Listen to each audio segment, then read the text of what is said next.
There are times where there's self-defense, but then there's times as well where they actively make the decision to intervene or to send like warrior monks to become, involved in different political conflicts, right? Shadow boxing and a Wu-Tang sauce.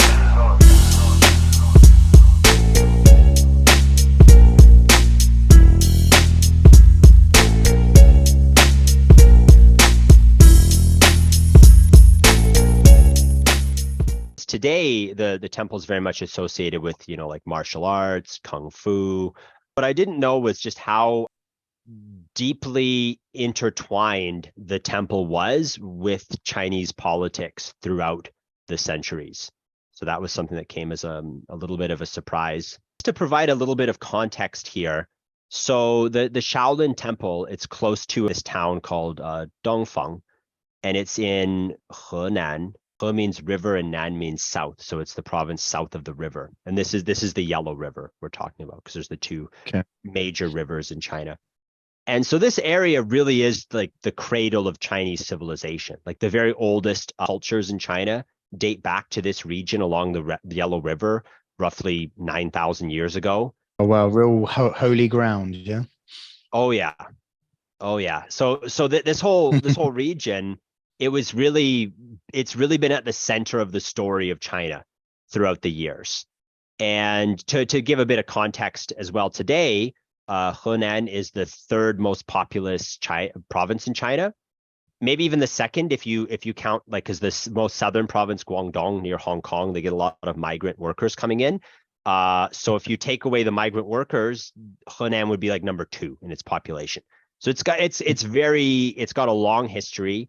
It's got a large population, and it's really been at the center of a lot of different dynasties. In Henan, there's a city called Luoyang, which is, I've been there as well. It's a really beautiful city, and it was the capital of multiple Chinese dynasties. So it was the capital of the Eastern Han, for part of the Sui dynasty, for part of the Western Jin. So a lot of these really old dynasties, they were situated in Luoyang, which again is not too far from the Shaolin Temple. So we can see that it's a pretty close connection there.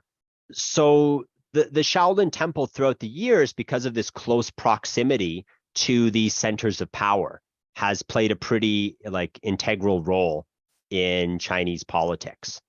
So at various times, they were supported by different emperors. They actually came out militarily to support different emperors as well. So for instance, in the end of the Sui dynasty, so we're looking at in the 500s, around this time period. Okay.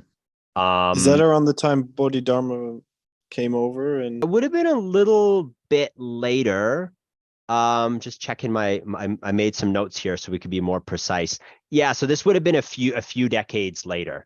So the temple was, again, the actual founding date, it seems like there's a little bit of controversy, but we're talking like the early 500s, is maybe late 400s, early 500s is kind of the time it was founded. Again, it's hard to say conclusively. So we're talking about like the late 500s now into the 600s.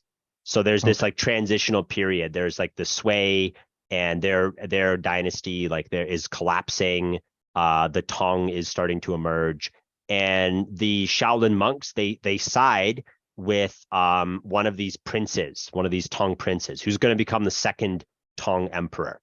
And so they actually side with him against the Sui, and they play a role in some battles, which again, if you look at a map, strategically makes a lot of sense too. If you think about where the Shaolin Temple is, it's next to Mount Song, so it's really close to this big center of power, and B, it's on the high ground. Usually these temples are situated on a mountain, right? Yeah.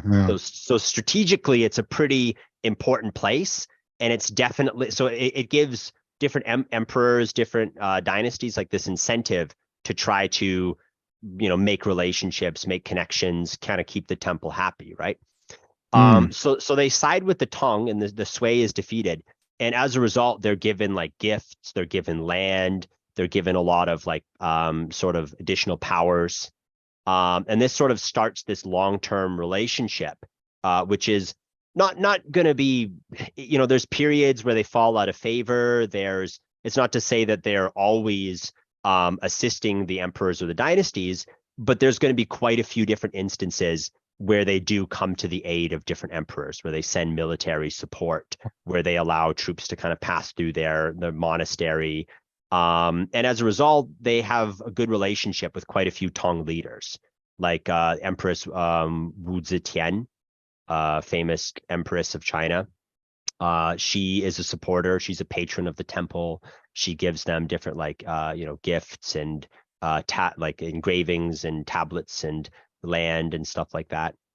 And what's interesting too is at times, so the second emperor that I mentioned, he actually was not entirely in support of Buddhism. So actually at this time where he was giving, political sort of favors to the Shaolin Temple, he was actually cracking down on other Buddhists across the country. So it's not as simple of a matter as, yeah. Right, so, okay. yeah. So you get some emperors who are just in general like patrons of a particular religion, like we talked about last time. Sometimes they might favor more, Taoism or the more organized Confucianism or Buddhism.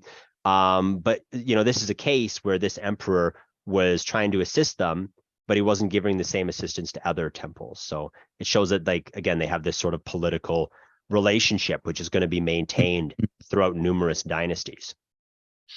Because you said there's contradictions all over the place here. Like there's the contradiction of Buddhist non-violence and martial arts going on as well. Mm-hmm.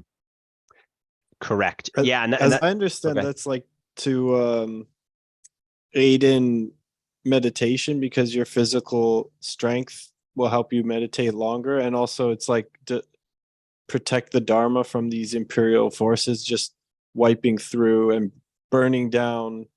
I mean, they did burn down the temple multiple times, as I understand. So it didn't totally help, but it helped a little bit. I should imagine. Like there were times when maybe they weren't on the side of the winning emperor or whatever, and then they had to protect the temple. Mm-hmm. Yeah, that is a big part of it. So yeah, there's different kind of factors at play. Like you said, doing more of like the gymnastic element. That one is tied to like the chi and breathing exercises, tied more to like the spiritual practices. And there are times where there's self-defense, but then there's times as well where they actively make the decision to sort of intervene or to send like warrior monks to become, involved in different political conflicts, right? So